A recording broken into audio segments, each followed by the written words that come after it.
You ask Tiger to solve. This deals with linear equations with one unknown.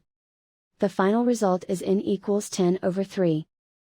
Let's solve it step by step. Division by 1. A variable's value does not change when it is divided by 1, so we can eliminate it. Isolate the n. Multiply both sides by 5. Group like terms. Multiply the coefficients. Simplify the fraction. Multiply the fractions. Simplify the arithmetic. And so the final result is n equals 10 over 3.